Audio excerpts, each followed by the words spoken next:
우리가 이제 그 열 전도 계수라고 해서요. 열을 전달하는 이제 계수를 이제 U 밸류 값 또는 K 밸류 값으로 표시하고 있거든요. 이거는 커튼에서 이제 커튼은 이제 반사도 있지만 이게 전도하는 게 있을 거 아니에요. 그러니까 이런 딱딱한 물질은 그러니까 이 차가운 면에서 따뜻한 면에서 차가운 면으로 열을 전달하는 것을 우리가 K 밸류 값이라고 하는데 이 K 밸류 값이 작을수록 효과가 좋은 단열재들이거든요. 이것들이요. 그래서 우리가 이것을 U 밸류 값 또는 K 밸류 값을 표시를 해요. 그럼 제곱미터로 따지는데 보통 일반적인 유리온 실내에 쓰는 유리 같은 경우는 1도씨마다 10W 제곱미터당 약 10W 정도의 에너지를 뺏긴다고 해요. 그래서 예를 들어서 한쪽 루면이 25도이고 한쪽이 10도이면은 15도 곱하기 10에서 제곱미터당 약 150W 정도의 열을 뺏긴다. 1m, 1m짜리 유리가 뺏긴다고 보고 있어요. 이것들이요. 우리가 이것을 K 밸류, U 밸류 값이라고 하고 있고요. 그 다음 대류는 뭐냐? 대류는 공기 이동에서 전달되는 것들. 예를 들어서 라디에이터에서 이제 공기를 데피게 되잖아요. 그러면 저 공기가 이제 뜨거운 공기가 차가운 곳으로 이동하고 다시 차가운 곳에서 뜨거운 공기는 차가운 곳으로 데펴지고 이것들이 서로 움직이는 걸 우리가 열 대류에 의한 대류에 있는 열의 전달이라고 얘기를 하고 있어요. 그러면 지붕과 실외 공기 또 지붕과 실외 공기는 뭐예요? 지붕 있고 바깥에 있는 공기가 일반적으로 바깥 공기가 유리보다는 따뜻하거든요. 그러면 차갑거든요. 그러면 그 유리면의 열을 그 바깥에 있는 공기가 뺏어가는 구조고요. 다시 안쪽으로 들어오게 되면은 안에 있는 공기가 그 유리에다 열을 전달하고 있죠. 이것을 우리가 대류라고 한다. 이것들이요. 보통. 그러면은 그 다음에 스크린 위에 스크린하고 아래 스크린하고 볼게요. 위에 스크린이 딱 있어요. 그러면 이렇게 하자.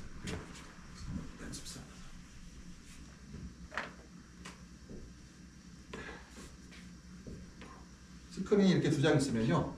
이 스크린이 여기가 있고 얘가 있으면은 얘가 따뜻하고 이거 차가울 거 아니에요. 그럼 따뜻한 공기가 일로 가서 열을 전달하고 여기로 들어간 거 뭐예요? 전도로 이 커튼을 통과하죠. 그 위쪽이 따뜻해지고 다시 이 열은 이 차가운 공기가 이렇게 가서 얘를 데피고 열을 뺏어가고 다시 이 공기는 위쪽 차가운 면에 전달하게 되죠. 이걸 보고 우리가 대류라고 하고 이 커튼에 통과하는 걸 우리가 전도라고 부른다는 거죠. 이것들이요. 전도와 대류가 동시에 발생을 하죠. 이것들이 하나만 발생할 수는 없어요. 그래서 그러면은 우리가 보게 되면은 스크린 상하 히팅 파이프의 공기 열쇠. 그러면 이제 또 하나가 여기 히팅 파이프가 이렇게 있어요. 파이프가 이렇게 해서 여기가 온도가 뭐 55도 될 거 아니에요. 그러면은 공기는 차갑죠. 요 주변이 공기가 55도였으면 여기가 40도란 말이에요. 여기는 만약에 30도라고 20도라고 하면은 따뜻한 공기가 이렇게 올라가고 차가운 공기는 다시 내려오고 요거를 우리가 대류라고 한다. 이것들을. 그래서 야간 식물 주의 공기 유동은 식물의 에너지 및 물균에 효과적인데 바로 이런 뭐예요? 식물체가 이렇게 있으면은 식물체 잎이 있어요. 열을 뺏길 거 아니에요? 따뜻한 공기가 이렇게 전달되는 걸 우리가 대류를 통해서 전달되고 있죠. 이 대류는 공기의 흐름이 있어야 되겠죠. 그래서 우리가 밤에 유동팬을 돌리는 이유가 뭐예요? 바로 이러한 대류를 통해서 보일러로 난방한 열이 식물체에 전달하기 위해서 우리가 공기를 유동시켜요. 그 다음에 이런 것들은 팬을 통해서, 그러니까 아까 유동팬을 통해서 이런 것들이 활성화된다. 대류가 공기의 흐름을 만들어줬기 때문에 활성화된다는 것들.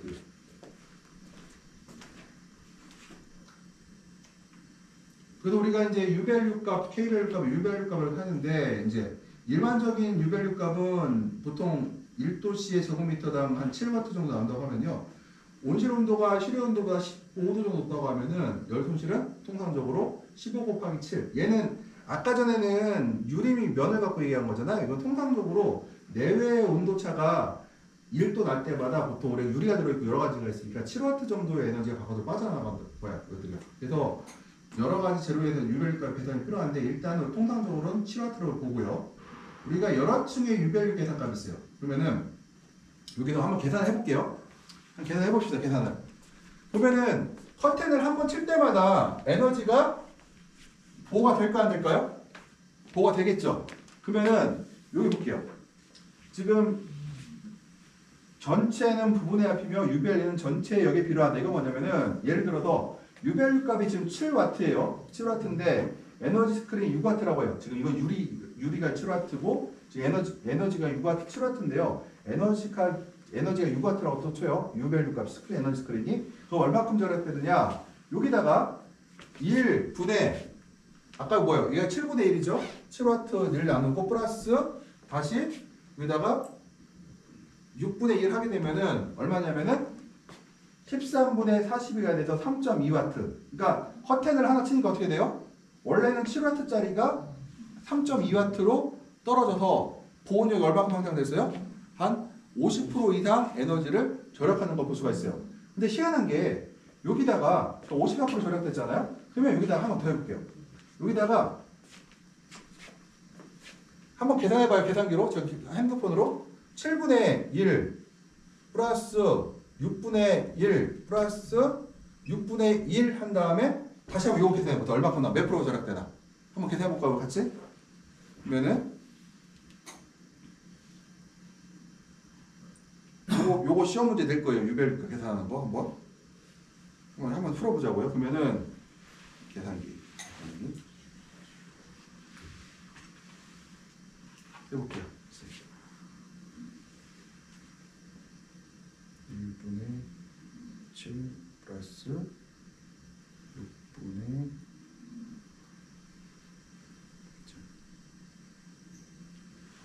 1 나누기 6 플러스 1 나누기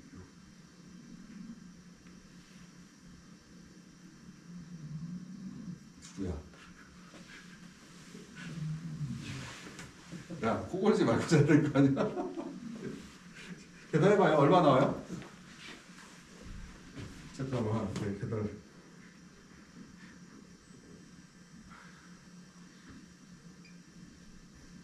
플러스.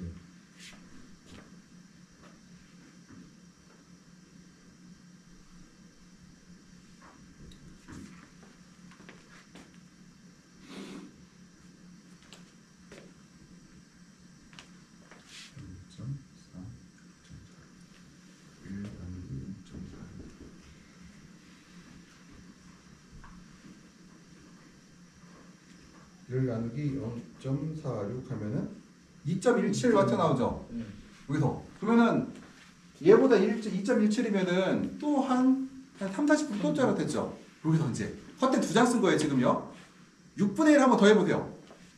가면 갈수록 어때요? 커튼 한 장 넣었을 때는 효율이 한 54%가 열이 절약됐는데 그 다음 하나 또 집어넣으니까 어때요? 30% 정도 절약됐죠? 그러면은 또 하나 해볼게요. 7분의 1 나누기 또 하나 6분의 1 나누기 6분의 1 커튼 하나 더 넣었어요. 얼마 나올까? 제가 해볼게요. 이거를 그러면은 계산기로 하면은 1 나누기 7 플러스 1 나누기 6 플러스 1 나누기 6 플러스 1 나누기 6은 0.64 1 나누기 0.4 1 나누기 0.64 1.56 얘랑 얘랑 얼마큼 차이 나요? 그러면 0.6 차이 나죠? 지금 커튼을 하나 두 개 쓰니까 얼마 절약됐어요? 열이 얘가 3.2로 내려왔는데 3장 쓰니까 어떻게 됐어요? 2.17 됐죠? 한 1.3 정도 절약됐어요. 1.03 절약됐어요. 그런데 이걸 하나 또 쓰니까 어떻게 돼요? 1.56 한 0.6밖에 절약이 안 됐죠. 갈수록 어때 효율이 에너지 절약하는 게 늘어요, 줄어요? 비율이 줄어들죠. 금방 처음 이만큼 줄었다가 이만큼 줄었다가 이만큼 줄었다가 이렇게 줄어들죠. 그러면은 커튼 2장 썼을 때하고 3장 썼을 때하고 3장 쓴 게 에너지는 절약이 돼 있어 분명히. 근데 커튼을 3장 쓰게 되면 어떤 단점이 있어요? 커튼 3장 썼다. 커튼을 1헥타 까는데 돈이 1억이 넘게 들어가요. 내가 한 장 더 들어갔죠. 그러면은 1억 이상 들어갔어요. 그러면 내가 커튼 한번 설치하면 0원 있어요? 중간에 교체해줘야 돼요. 그러면은 7, 8년 쓰면 교체해줘야 되고 커튼 한 장 들어가면 또 뭐가 있어요? 그만큼 광이 덜 들어와요. 그런 걸 따졌을 때 그럼 과연 이득일 것인가? 그래서 일반적으로 이 커튼 쓸 때는 이런 식으로 커튼 한 장 더 들어갈 때마다 에너지가 절약되는 걸 퍼센트를 확인하고 그 다음에 내가 들어가는 커튼 비용까지 확인한 다음에 경제성이 높을 때만 커튼을 3장, 4장 들어갈 수가 있다. 그러니까 예를 들어서 이 비율이라고 하더라도요. 토마토하고 가지가 있어요. 토마토는 야간에 겨울철에 13도에서 15도를 관리하는데 가지는 19도에서 21도를 관리해요. 그럼 가지는 커튼을 살짝 넣을 수가 있겠죠. 근데 토마토나 딸기는 상대적으로 온도가 낮기 때문에 가지보다 커튼을 적게 들어가는 게 맞겠죠. 이것들은 왜 커튼이 공짜가 아니기 때문에 이것들요. 그래서 이걸 한번 오늘 이걸 한 문제 내봐야겠네요. 한 문제. 요거 한번 계산기로 풀 수가 있죠. 간단해요. 어떻게 하면 되냐면은 요 밑에 계산하는 거 이렇게 계산하면 돼요. 여기다가 항상 나누기가 먼저잖아요. 그럼 이 계산기 딱 둘러갖고 여기 불러갖고 계산기. 얘는 어떻게 하냐면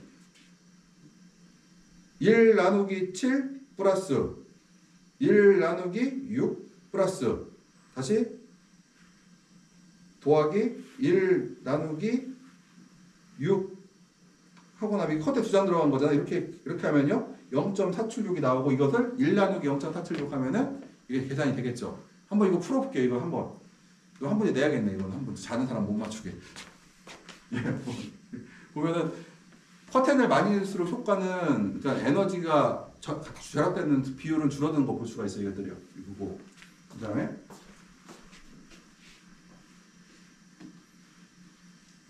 난방 파이프에서 전달되는 복사 대류 조합인데요. 보면은 파이프가 보면은 그 레디에이션하고 컨벤션, 그러니까 이 레디에이션이 복사열이고 컨벤션이 대류열인데 100% 복사열은 존재하지 않고요. 100% 그러니까 파이프 난방의 경우 100% 적어도 대류열도 그러니까 대류열도 존재하지 않고 100% 복사열도 존재하잖아요. 보면은 우리가 이제 대류 에너지는 뭐예요? 공기 에너지, 그러니까 이거 TA 공기 에너지하고 공기 온도하고 파이프 온도의 편차에 곱하기 10W를 하게 되면은 대류 에너지가 나오고 이 레디에이션 에너지 같은 경우는 5.9 이건 상수고요. 여기다가 CS가 파이프의 방사율. 그러니까 파이프가 뭐 쇠관이냐 아니 플라스틱관이냐에 따라 다르거든요. 이 방사율 집어넣고 하면 공식이 나오는데 그냥 이렇게 생각하시면 되겠다. 그냥 온도가 파이프 온도하고 공기 온도하고 편차가 클수록 대류 에너지의 비율이 높아져요. 그러니까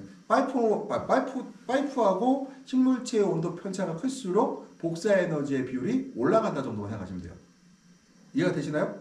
파이프 온도가 50도인 데가 있고 내가 식물체 온도 고정돼 있고요. 식물체 온도 파이프 온도가 50도 있고 60도가 있어요. 60도가 대류 에너지의 비율이 더 높다. 비율적으로. 그러면은 그 다음 거를 보여드리려면은 제가 여기 요 식인데요.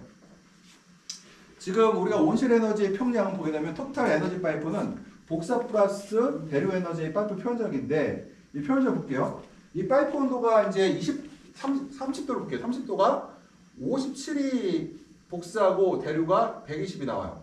근데 70도로 가잖아요. 복사가 300이가 나오고 대류가 520이 나오죠. 그럼 비율을 볼게요. 지금 얘가 30도일 때는 2배 이상이 복사 대비 2배 이상이 대류죠. 2배가 넘죠. 근데 일로 가볼게요. 70도가 되면은 1배 반밖에 안 돼. 비율이 복사 에너지보다 대류 에너지가 1배 반밖에 안 많더라. 이게 뭐냐면은 파이프 온도가 높아질수록 전체 에너지 차지하는 비율이 누가 높아요? 누가 더 늘어나요? 복사 에너지 비율이 그만큼 늘어나는 이것들이요. 그러니까 파이프 온도가 높을수록 복사 에너지 비율이 높아지는데 그 얘기는 뭐냐? 뜨거운 면과 식물체의 온도 편차가 클수록 복사 에너지 비율이 증가한다. 파이프 온도가 낮을수록 복사 에너지 비율이 떨어진다. 예를 들어서 이렇게 할 수가 있잖아요. A라는 사람은 B가 있고 B라는 사람이 있어요. 근데 A 온실 같은 경우는 똑같이 시간당 10만 와트의 줄 에너지를 10만 킬로줄을 막 초당 계속 넣고 있어요. B도 10만 킬로를 넣고 있어. 근데 A는 파이프가 많아서 그러니까 들어가는 물이 많아서 50도의 물을 공급하고 있고 B라는 사람은 파이프 개수가 적어서 같은 열량을 넣을 때 더 높은 물로 60도의 물을 밀어 넣고 있어요. 그러면은 60도인 사람이 50도인 사람보다 뭐가 높다? 뭐가 많다? 복사 에너지 비율이 총량은 10만 킬로줄이 똑같은데 복사 에너지 비율이 더 높아진다는 거거든요. 이해가 되시나요? 똑같이 10만 킬로줄을 넣어도 온도를 뜨거운 물로 공급하는 게 그러니까 물을 내가 10만 킬로줄을 넣고 싶어 이런 게 있잖아요. 50도의 물을 많이 집어넣어도 10만 킬로줄이 들어갈 거고 60도의 물을 조금 집어넣어도 50, 그러니까 50도 대비 조금 집어넣어도 에너지 양은 똑같잖아요. 이것들이요. 이해가 전혀 안 돼? 이해가 되나요? 예를 들어서 이 온실에다가 뜨거운 물을 집어넣어갖고 온실을 덮이고 싶은데 한 사람은 물량 자체를 많이 집어넣지. 그러니까 비교적 저온의 물을 50도의 물을 많이 집어넣어요. 시간당. 그러면 어때요? 그런 경우가 있고 비례한 사람은 파이프 용량이 부족해서 뜨거운 물을 적게 집어넣어요. 그러면 에너지의 총량은 같아요.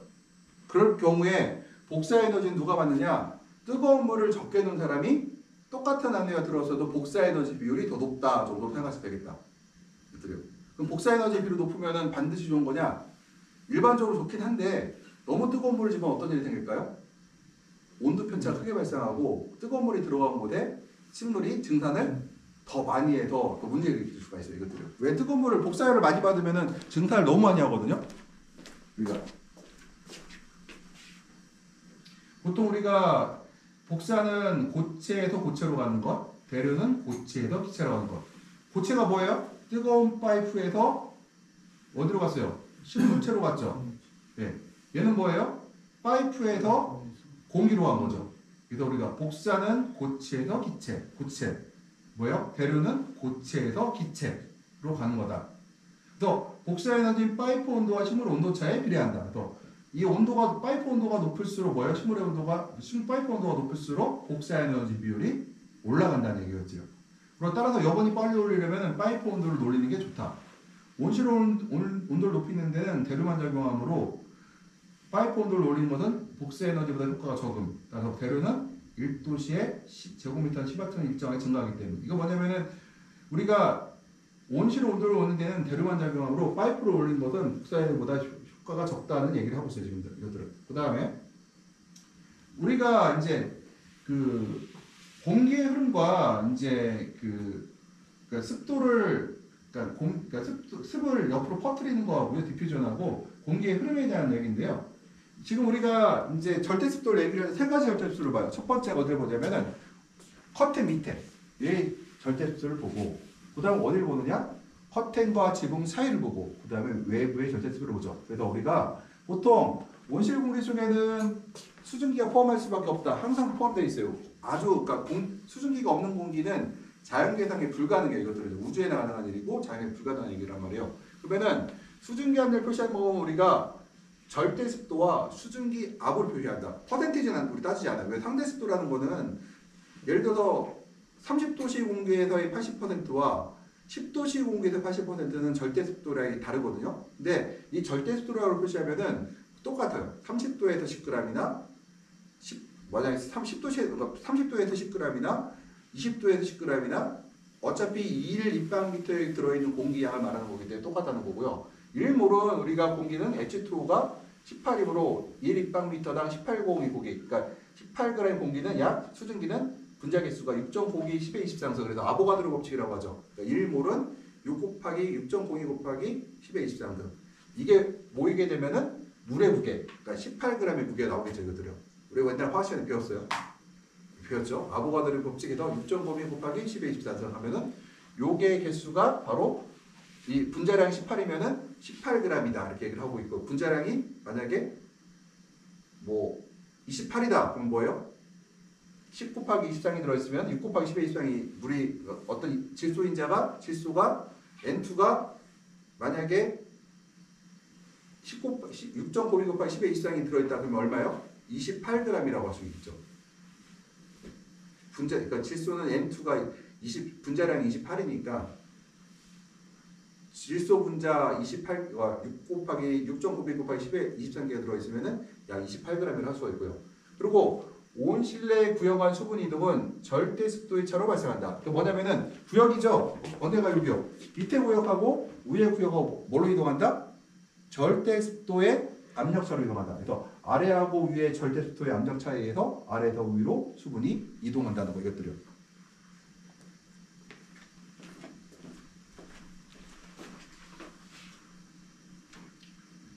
우리가 이제 확산이라고 하는 건데요. 확산은 1도가 높은 곳에서 낮은 곳으로 이제 이동되는 것을 우리가 확산이라고 불러요. 그래서 옛날에는요, 그전에는 온실에서의 습도 이동은 확산에 의해서 옮기는 것이 굉장히 큰 걸로 생각했어요. 그러니까 공기가 정체되어 있다고 하면은 확산으로 이동되는 게 맞거든요. 근데 이게 재밌는 게 공기 속도가 초당 0.1cm 정도.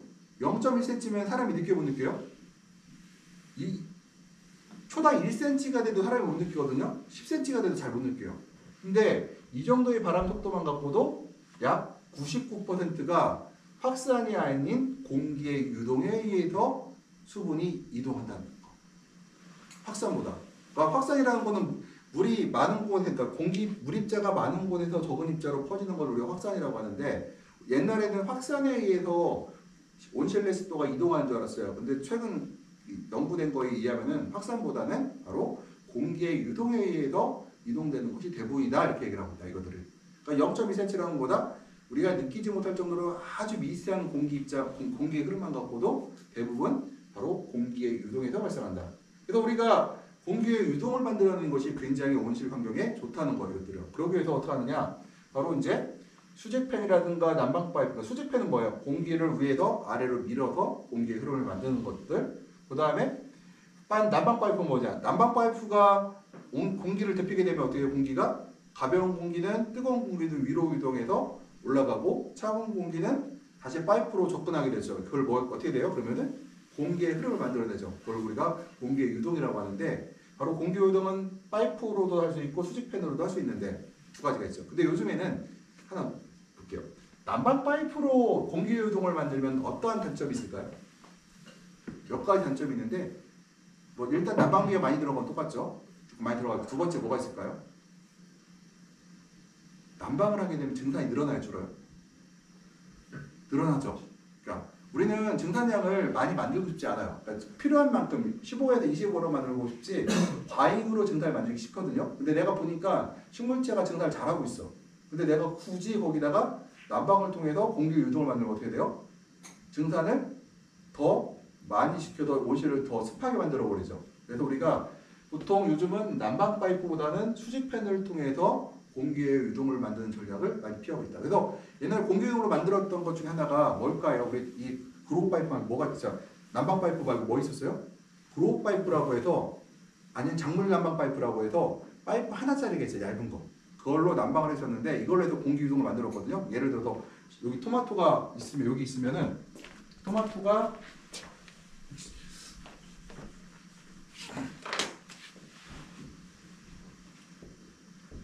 이렇게 있어요. 그러면 여기다 파이프를 이렇게 하나 걸렸어요. 이렇게 끈을 달려갖고 이렇게 파이프가 하나 있거든요. 이 파이프로 난방하면 어떻게 돼요?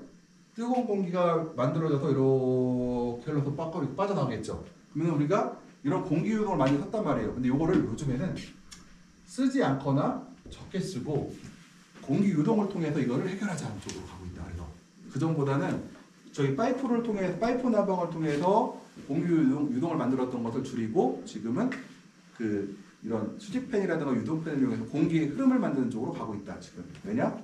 난방비를 적게 들이기 위해서 이것들이 하고 있고요. 그래서 제일 중요한 건 뭐예요? 온실내 구역 간 수분 이동은 가로치고 뭐의 차이다? 절대습도 차다. 됐죠? 절대습도 차. 그러면은 여기서 한번 신기한 게 있어요. 뭐냐면은 습도 조절이에요. 제가 초저녁 때, 그러니까 지금 이 시기에 커튼을 치라고 하나 치지 말라고 하나요? 일찍 치라고 하고 있죠. 왜 일찍 치라고 할까? 습도 조절에 매우 유리하다는 거예요. 이것들을. 왜 그러냐면은 지금 지하부가 오늘 날이 밝았으면 어때요? 복사열에서 데펴졌죠.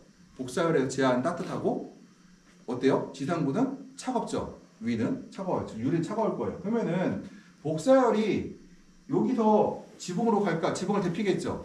지붕이 데펴진다는 얘기는 지구면이 따뜻해졌다는 얘기는 뭐예요? 결로가 생겨요, 안 생겨요? 적게 생기거나 안 생길 수 있고, 지금은 이제 결로가 생길지 아니지만 11월 달 가면은 결로가 생기기 시작하거든요. 근데 지붕의 온도가 차가울수록 결로가 잘 생기겠죠.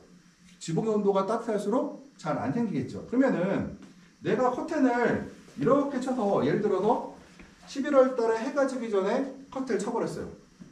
그러면은 복사열이 어떻게 돼요? 나가지 못하고 튕겨내서 이 안에 가둬지겠죠. 이 안에. 그리고 이 지붕이 있죠. 지붕은 저 하늘을 보고 있잖아요. 저 하늘에 의해서 얘가 열을 뺏기니까 어때요? 지붕의 온도가 급격하게 내려가겠죠. 그런 상태가 되면은 요게 차가워요. 요게 차갑단 말이에요. 차가우면은 여기 공기가 어떻게 될까요? 여기 공기 있던 습이 이 지붕에 맺히면서 이 공기가 건조해져야 차가워져요.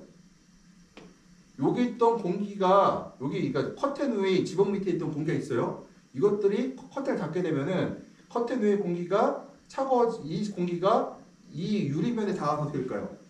유리면에 결로를 만들고 자기는 건조해지겠죠. 절대 습도가 뚝 떨어지죠. 그러면은 이 밑에 커튼은 이거 어때요? 제 식물체가 이 따뜻하게 증산을 하고 있어요. 증산하고 있으면 이 습도가 어때요? 절대 습도가 높고 여기는 절대에서 낮죠. 그러면은 압력차가 어떻게 발생을 해요? 여기는 높은 절대습도, 여기 낮은 절대습도. 그럼 어때요? 습이 위로 올라가고 다시 위에 결로를 만들고 이 안에 있는 습은 다시 위로 올라가고 반복하니까 어때요? 습 조절이 용이한 반면에 11월 달에 늦게까지 어떤 분들이 11월에 외부 온도가 낮다고 해가 진 다음에 커튼을 닫게 되면은 어떻게 되느냐? 이 지하부에 있던 복쇄열이 이 지붕을 데핌으로써 결로가 잘 발생하지 않게 되고 그러면 그만큼 절대 습도가 높은 상태로 유지할 수밖에 없다. 그래서 우리가 온실 지붕의 온도가 온실 내부 공기의 이슬정 온도보다 낮아서 결로가 발생하고 하부의 이슬정이 상승하여 위로 올라갔죠. 아래 위가 또 올라감으로써 여기가 증산을 통해서 숨을 더 활력적이 되고 그래서 스크린을 닫게 되면은 결로를 맞는데 더 효과적인 환경을 조성할 수가 있겠다는 거예요. 이것들을 우리가 생각하기에는 좀 다르죠. 우리가 생각할 때는 커튼을 늦게 닫아야 우리가 습도 조절이 쉬운 줄 아는데 커튼을 일찍 닫아야 오히려 습도 조절이 더 쉽다라는 거거든요. 그 데이터들을 보게 되면은 이제 얘들이 레츠고로에서 자기들 데이터를 좀 보여주고 있어요. 여기 보게 되면은 이제 여기 볼게요. 커튼이 이제 하나가 이제 회색이 첫 번째 스크린이고 두 번째가 이제 두 번째 스크린이거든요. 커튼이 두 장 있는 집인데 보게 되면은 지금 온실의 온도가 보게 되면은 일단은 해가 떨어지면 뚝 떨어지는 거 볼 수가 있는데 여기는 이제 그 스크린 아래 빨간 색깔 지금 이 오렌지 색깔이 보이죠? 이 오렌지 색깔이 보면은 바로 지붕의 온도고 요게 위가 뭐냐면은 바로 저기 아래쪽이 위쪽 편차 아래쪽이고 이게 위쪽이거든요. 이게 아래쪽 커튼 아래 커튼 위에요. 그럼 어때 편차가 어때요? 크게 벌어지고 있죠. 그러면 습도가 뚝 이 안에 차갑다 보니까 어떻게 해요? 위가 더 결로가 많이 생기게 되고 결로가 많이 생기니까 결로 습도 제어가 더 쉽다는 얘기가 돼요. 이것들이 커튼을 통해서 보게 되면은 커튼을 치게 되면은 이런 효과 절대 습도가 떨어지는 걸 볼 수가 있었고요. 그 다음에 여기 보게 되면은 실제로 습도가 어떻게 떨어지냐를 보여주는 건데요. 지금 레드가 이제 온실의 온도고요. 그 다음에 뭘 보냐면 습도를 볼게요. 이게 지금 오렌지 어디 있죠? 다크블루가 여기 어두운 색깔 여기 다크블루가 보게 되면요. 바로 스크린 위에 절대 습도고요. 그 다음에 어디야? 이게 미드블루가 바로 온실, 그러니까 커튼 밑에 습도가 돼요. 지금 커튼을 닫은 순간 어떻게 돼? 편차가 쭉 벌어지는 거 볼 수가 있죠. 위아래 편차가. 그러면서 절대 습도 차가 크게 발생함으로써 온실 내부의 습도 조절을 쉽게 만든다는 건데 여기서 주의점 하나가 있어요. 어떤 거 주의해야 될까요? 커튼이 습을 통과시켜야 된다. 그 얘기는 보온닭엽이 돼야 안 돼요?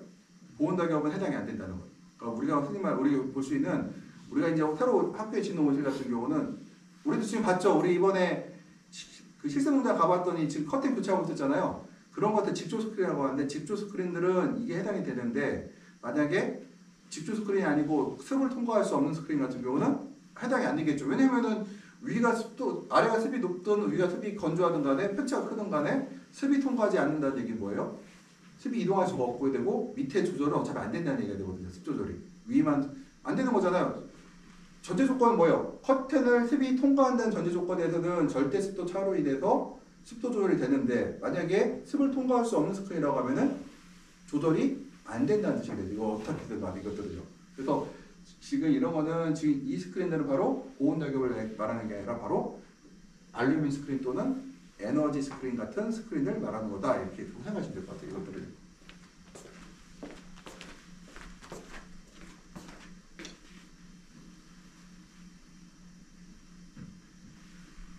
그 다음에 이제 두 번째가 이제 환기에 의한 습도 조절이 되겠습니다. 처음에는 약간 결로행 조절이고요. 환기에 의한 수분 감소가 되는데 바람이 상승 효과를 통해서 우리가 창문을 통해서 교환하는데 이게 이제 환기는 바람이 부는 것이 유리할까요? 바람이 불지 않는 게 유리할까요? 바람이 불어야 훨씬 더 습이 바깥으로 잘 빠져나가요. 그래서 공기가 정체되어 있을 때는 습이 잘 빠져나가지 않게 되게 되어 있거든요. 그 다음에 환기창을 통한 수분 교환은 내부의 절대 습도 차이에 비례한다. 볼게요. 그러면은 안의 습도가 높아야 외부 습도와 내부 습도의 차이가 커져야 내가 온실 내 습도 제어가 쉽겠죠. 그러니까 우리가 통제 얘기를 할 때요. 보통 창을 열어서 환기하는 시점은 우리가 11월 넘어가기 시작하면은 밤에만, 그러니까 낮에만 우리가 저거 할 수가 있거든요. 내부 습도가 높을수록 우리가 습도 제어가 쉽다고 얘기할 수가 있어요. 반대로 얘기해서 외부 습도가 낮을수록 통제가 습도 조절이 쉽다 얘기할 수가 있다는 거죠. 이것들이요. 그러면은 이거를 이제 볼게요. 외부 습도가 높으면 통제가 안 된다고 했죠. 왜 그러냐면은 식물들은요, 이 안에 뭐래요? 시간당 우리가 한번 배웠었죠. 이렉타 온실에서 우리가 물을 토마토하고 오이, 파프리카가 몇 톤을 증발해요? 하루에 5, 6월 달에 60에서 100톤 증발한다고 했죠. 엄청나게 많은 물이에요. 이 물을 증발하고 있는데 만약에 외부 습도가 높아. 외부 습도가 한 75%, 80%가 되고 내부에서는 햇빛에서 증산을 막 하고 있어요. 근데 어떻게 될까요? 이 안에 습도가 85, 90이 되면은 증산이 어떻게 해요? 하여야 못해요? 너무 습도가 높아지면? 못하겠죠. 그럼 우리가 뭘 해야 돼요? 환기를 통해서 외부 공기를 집어넣어야 되는데 내부의 편차가 클수록 어때요? 적은 공기로 더 많은 습을 제거할 수가 있어요. 그러니까 시간당 여기서 시간당 1리터라는 얘기는 우리가 만제곱미터면 얼마예요? 시간당 10톤의 물을 증발하고 있는데 10톤의 물만큼 밖으로 내보내려면 어떻게 해야 돼요? 외부가 건조하면은 공기 교환이 조금만 이뤄도 되고 만약에 외부의 습도가 높으면 공기를 더 많이 교환하겠죠. 그래서 이 내외부의 편차가 심할수록 습도 제어는 쉽고 내외부의 편차가 없으면 습도 제어가 어렵다는 거예요. 그러니까 우리가 지금 왜 어려워요? 여름나기가? 외부의 습도가 높은 시점이기 때문에 공기 교환을 통해서 충분히 만들 수 없어요. 그래서 우리나라의 여름철은 뭐가 문제냐면 온도가 높은 것도 문제지만 장마철이 있어도 해가 없는 것도 문제고 두 번째가 습도가 높은 게 문제예요. 그래서 지금 열대 지역에, 그러니까 열대 아열대 지역들의 온실들은 외부의 습도가 높기 때문에 창이 우리보다 클까요, 작을까요? 엄청 커요. 엄청 커요. 근데 우리나라에서는 창을 크게 만들 수가 있어요, 없어요? 없어요. 우리는 겨울을 해야 되기 때문에 창을 크게 만들면 난방비 부담이 크다는 거. 그래서 못 만들어내요, 우리들은. 그러니까 우리가 습도를 어떻게 하면 외부로 배출시킬까에 대한 고민을 해야 되는데 그 중에 하나가 뭐냐?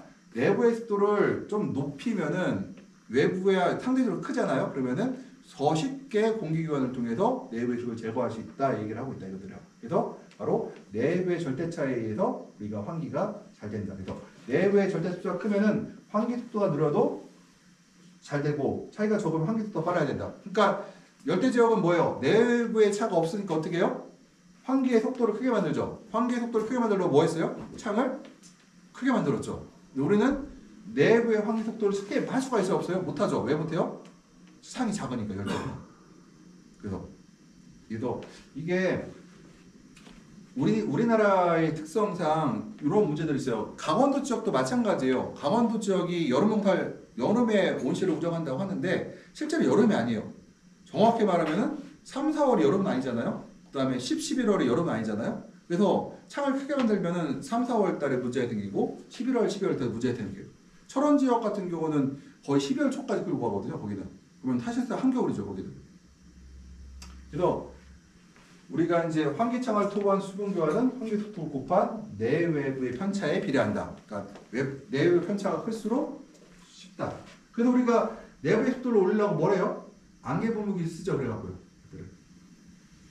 그러면은 우리가 내부 외부 편차로 하면은 우리가 절대 습도 차 곱하기 환기 속도를 우리가 실제 외부로 배출하는 수비 양이라고 하죠. 예를 들어서 제곱미터당 이제 25g의 물을 증발하고 있는데 그러면은 18도씨 85%라고 하면은 실외는 10도씨 70%라고 하면요.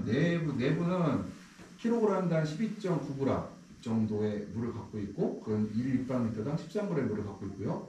그 다음에 외부는 1立方미터 6.6g의 물을 갖고 있으면 편차가 뭐예요? 5.3g이죠. 그러면은 입방그램 6.3m, 1立方미터당 6.3인데 여기 볼게요. 시간당 25g을 증발하고 있어요, 식물이. 그러면 어떻게 해야 돼요? 얘가 지금 차가 6.4g이니까 어때요? 3.9 입방미터만큼 요 편차만큼이잖아요. 25 나누기 6.4로 하게 되면 어때요? 시간당 3.9 입방미터의 3.9g 전 3.9 입방미터의 공기를 밖으로 배출해야 되는데 이 정도 속도가 필요하다는 얘기죠. 3.9 입방미터의 공기를 외부로 바꿔낼 정도로 필요하다. 이거는 할만해요. 이 시간당 3.9 입방미터는 쉽다. 그 다음에 얘 볼게요. 25도 똑같고 18도 85%, 17도 80% 하면은 내부가 13g, 외부가 11.6g이에요. 그러면은 내부 차수가 얼마예요? 1.4g이죠. 1.4g 어때요? 시간당 17.9 입방미터 공기를 외부로 밀어내야 돼요. 이건 쉬워요, 어려워요? 어려워요, 이거는. 굉장히 어려워요. 이렇게 하려면 어떻게 해야 돼요? 그러니까 열대 지역에서 어떻게 해요? 창을 크게 만들어서 17.9를 내보내기 위해서 어떻게 해요? 창을 엄청나게 크게 만들어 놓죠. 그래서 이 편차가 클수록 항상 말씀드렸지만 내외부의 에너지 차가 커도 온실을 제어하기 쉽고 내외부의 절대습도 차고 나도 차이가 클수록 온실을 제어하기 쉽단 말이거든요. 그러니까 다시 말할게요. 그러면은 사우디하고 필리핀하고 누가 더 통제가 쉬워요? 온실 통제가? 사우디가 훨씬 쉽다고 했죠. 사우디는 온실이 제가 언제 보여드렸나요? 사우디 온실? 중동 온실 커요. 굉장히 커요. 규모가. 반면에 제가 이따가 잠깐 보여줄게. 잠깐 이거 끝나고 사우디 온실 보여줄게. 엄청 커요. 규모가. 근데 반면에 저기 어디야? 베트남이 어디죠? 필리핀이나 이런 데 온실은 작아요. 규모가. 왜냐? 온실이 작아야 공기가 그러니까 더 많이 교환이 될 거 아니에요.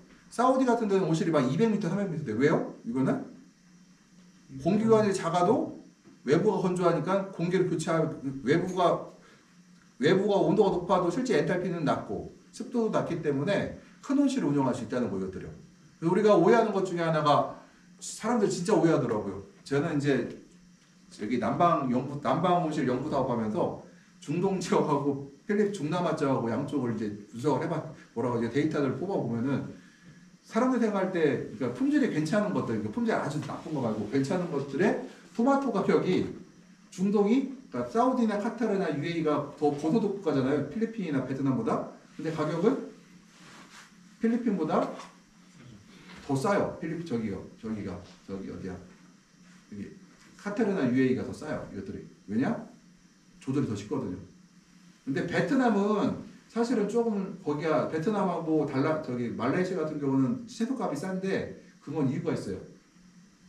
어디서 생각할까요? 베트남하고 저기 말레이시아 같은 경우는 쿠알라룸푸르 인근에서 한 150km, 200km 떨어진데 삼천고지가 있어요.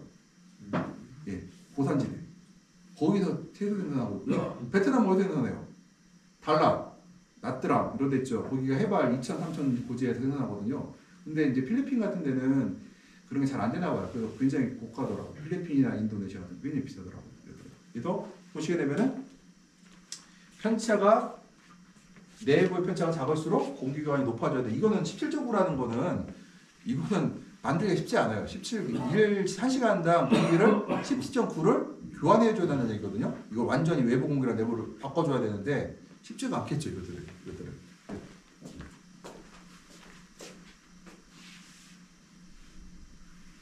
그래서 우리가 보면은 이렇게 되면요. 또 하나가 이제 이건 낮이에요.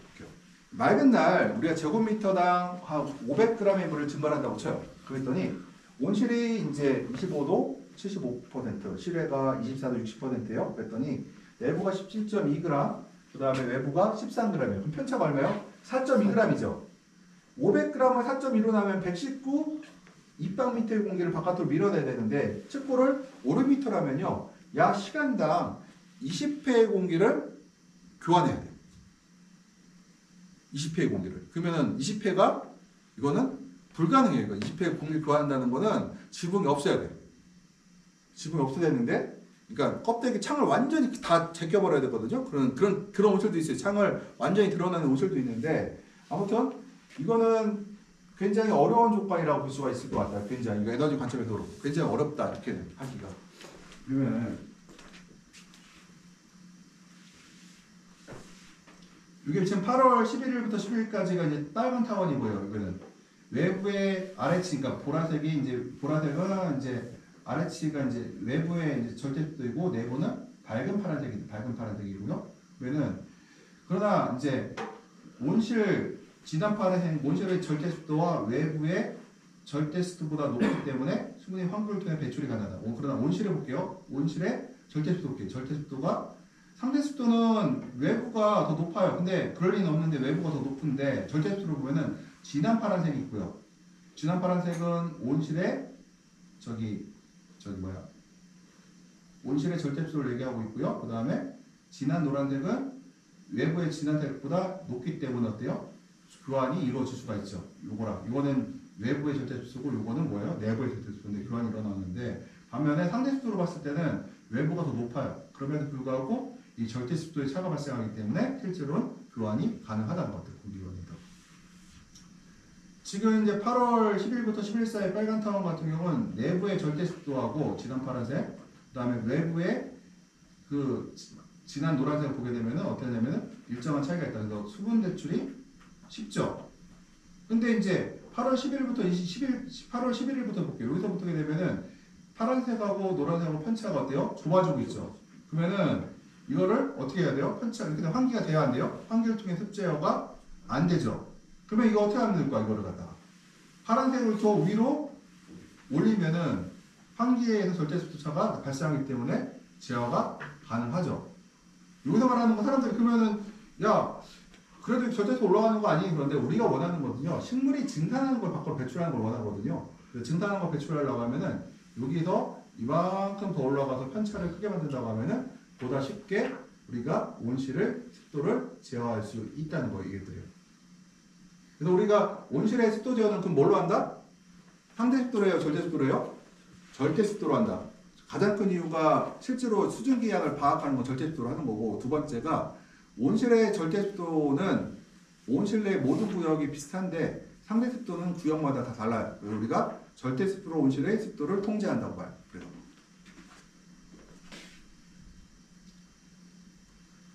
온실의 에너지 균형에서 이제 볼게요. 에너지 균형 관점에서 보게 되면은 유입되는 에너지보다 나가는 에너지가 적게 되면은 바로 온도가 상승해서 우리가 이제 포지티브 플러스를 표시하게 되고요. 반대로 유입된 에너지하고 우리가 방출된 에너지에서 방출되는 게 많게 되면 우리가 온도를 하강하게 되는데, 인풋은 뭐냐? 들어오는 에너지는 뭐예요? 바로 태양광이 있고요. 그 다음 히팅, 난방이 있고요. 라이팅은 이제 보광등을 얘기하는 거가 되겠어요. 그 다음에 아웃풋은 뭐냐? 인솔레이션 로스라고 해서 단열, 그러니까 이런 뭐라고 하죠? 단열로 나가는 것들, 환기, 그 다음에 그 복사열 손실, 그 다음 대류열 손실들을 우리가 손실이라고 보고 있고요. 그래서 들어오는 에너지와 나가는 에너지를 하는데, 이거 계산이 될까요? 안 될까요? 안 돼요. 우리는 뭘만 한다? 결과론적으로 한다. 그래서 어디서 뭐가 빠지는지는 대략적으로는 우리가 계산하는데 확실하게 뭐가 어디서 빠졌는지 알 수가 없어요. 이거는 사실은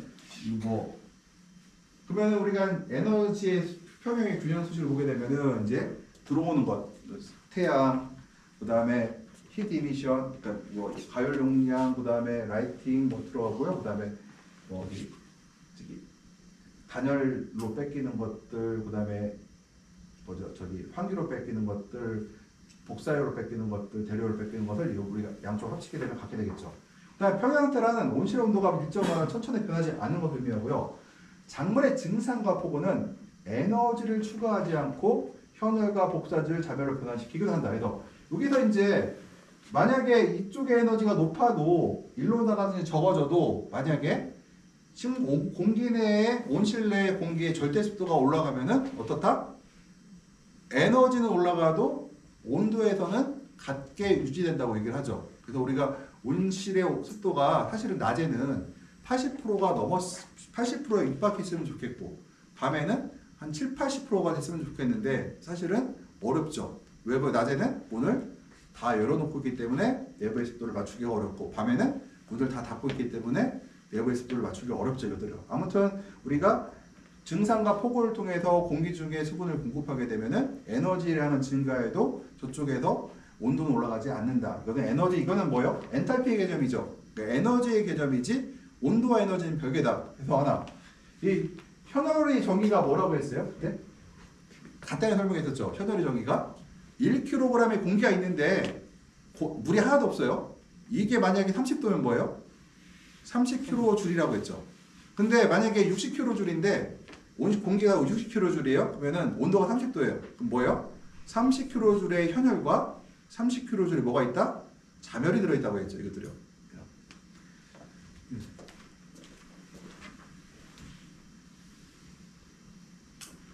우리가 온실에서 이제 환기와 요인을 볼게요. 일단 난방은 우리가 보통 제곱미터당 50에서 150W 정도의 에너지를 공급하고 있다. 이거는 한 1000W 정도 하면 온실에 내가 그러니까 1000kW를 1헥타에 집어넣으면 보통 우리가 100W 정도 에너지를 공급할 수가 있어요. 100에서 150W. 그리고 보강등은 1000kW 집어넣으니까 50에서 150W가 되고 이거 볼게요. 태양 복사 에너지가 얼마예요? 600에서 700인데 뭐 800도 나올 수가 있어요.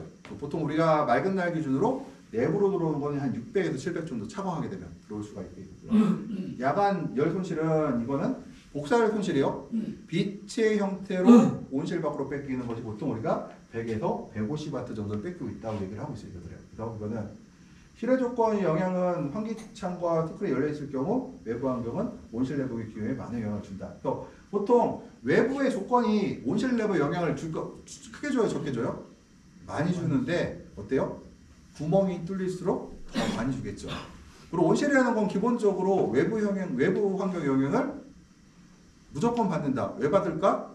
온실의 가격은 굉장히 저렴한 가격으로 온실을 지어놨기 때문에 외부의 영향은 그대로 받을 수밖에 없다는 것들이요. 그래서 그대로 받을 수밖에 없는데 이게 가장 큰 게 뭐예요? 바로 태양 복사 에너지죠. 그 다음에 복사 손실도 꽤 큰 걸 볼 수가 있어요. 그래서 커튼을 우리가 하얀 알루미늄 커튼을 쓰는 이유가 바로 이 복사열 손실을 맞으려고 하는 거고 지금부터 그러니까 10월부터 우리가 뭐라 한다고 했어요? 창은 안 닫아도 되는데 커튼을 닫으라고 했죠. 왜 닫으라고 했어요? 야간 열 손실을 요새 열 손실이란 건 뭐예요? 공기를 차갑게 만드는 게 아니라 바로 식물체의 체온을 직접 온도를 떨어뜨리는 야간 손실을 막기 위해서 바로 우리가 스크린을 사용한다. 이것들이요. 그래서 지금 17도예요. 커튼 닫아야 돼요? 열어야 돼요? 목표 온도는 18도인데 닫아야겠죠? 닫는데 어떻게 해요? 닫았지 말고 지금은 한 80% 정도 닫고 그냥 가라는 거죠. 이것들이요. 지금 숨구멍을 만들어야 되니까 습이 빠져나갈 구멍을 만들어야 되거든요. 그러면은 여기까지 여기까지 하고서 이제 시험 들어가면 되겠네요. 우리가 환기 어떻게 이제 효과적인 벤틸레이션 비율을 정할 것인가 보게 되면요. 환기율에 영향을 주는 요인은 뭐가 있냐면은 환기구의 개폐 정도. 환기구가 많이 열면 어때요? 당연히 환기가 잘 되겠죠. 그 다음에 풍속. 바람이 빠를수록 어때요? 빠르겠죠. 그 다음에 풍속 폭약. 창이 열린 방향으로 들어야 더 빨리 빠져나가겠죠. 온실 내의 온도차. 편차가 클수록 더 잘 빠져나가겠죠. 그러면은 당연히 온실 내 편차가 크다는 건 중력 환기라고 하거든요. 우리가. 근데 온실 내의 온도가 높고 외부가 낮으면은 뭐예요? 온실 내의 공기가 가벼워 무거워요? 내외부의 차가 온도가 높을수록 뭐예요? 온도 편차가 클수록 온실 내부의 공기가 가볍죠. 그러니까 더 많은 공기가 빠져나간다. 그래서 보통 우리가 온실의 상부는 하부보다 10배 이상 자주 공기가 해야 된다. 그러니까 온실에서 보게 되면 지붕이 있으면은 지붕 밑에가 기둥 밑에보다 더 많은 공기가 빠져나간다. 여기서. 그리고 우리가 유효 확률 계산 공식을 보게 되면요. 우리가 보면은 우리가 들어온 에너지 나누기 엔탈피. 그러니까 뭐냐면은 들어오는 게 700이 들어왔는데 제곱미터당 나가는 게 엔탈피가 이제 엔탈피 편차. 바깥하고 내부하고 편차가 내부가 100이고 내부가 200이고 바깥이 100이에요. 그럼 100이 남죠? 그러면은 들어온 700 나누기 100은 뭐예요? 약 7번의 공기 교환이 발생해야 온실 내부가 열의 균형을 맞춰준다는 얘기가 되겠죠. 이것들이요. 우리가 공기 환경 계산 공식 적용 전제 조건은 다른 유입 에너지가 무의미한 만큼 태양 복사에 대한 크고 온실의 온도표가 평균적으로 일정하다고 하는데 이게 일단은 낮에는요. 그러니까 우리가 흔히 말하는 3, 4, 5, 6, 7, 8, 9월 달 낮에는 이게 맞아요. 우리가 대류열로 들어오는 거라나 이런 거는 무시해요. 그냥 거의 태양 복사 에너지가 거의 다라고 들어가 있죠. 난방 안 하잖아요. 들어올 것은 유일하게 대류열하고 태양 복사 에너지밖에 없는데 대부분 태양 복사 에너지가 대부분이기 때문에 우리가 무시하고 그냥 우리가 들어온 태양광을 갖고 우리가 환기율을 계산한다. 그럼 환기율을 계산할 때 뭐가 있어요? 습도 갖고 환기율 계산해야 되죠. 그 다음에 엔탈피로 계산해야 되죠. 그럼 따질 게 굉장히 많단 말이에요. 이것들이요. 해볼게요. 그리고 온실의 천장 크기, 열림 정도, 온실 천장의 크기, 궤도의 결정인자는 온실의 위치, 가장 더울 때 환기율을 한 다음에 우리가 계산해서 고려해야 된다는 것들. 왜냐면은 모든 온실은 같지가 않아요. 그래갖고 새로 온실을 짓게 되면은 한 1년에서 최소 1년에서 2년 정도를 내 온실이 성능을 평가하는 시간이 필요해서 예를 들어서 뭐 저기 10월 달에 커튼을 뭐 지금 시점에 90%였을지 80%였을지 몰라요. 왜냐면은 90%로 했더니 온도가 18도 유지하면 괜찮아. 그러면 오케이 가면 돼요. 근데 90% 닫았더니 온도가 내가 했던 18도 온도가 되게 늦게 떨어지고 그리고 온실 습도 좀 높은 것 같아 그러면은 80%까지 가야 되는 거고 뭐 85% 갈 수도 있고 그래서 온실은 그 구역 어느 위치에 설치했느냐에 따라 달라지고 커튼이 뭐냐에 따라 달라지기 때문에 그래서 여기서 말하는 거는 이 환기율 계산 같은 경우는 한번 온실을 운영해가면서 계산해보고 결정해야 된다는 얘기들이요. 여기서 마치고 지금 그 다음 시간에는 저기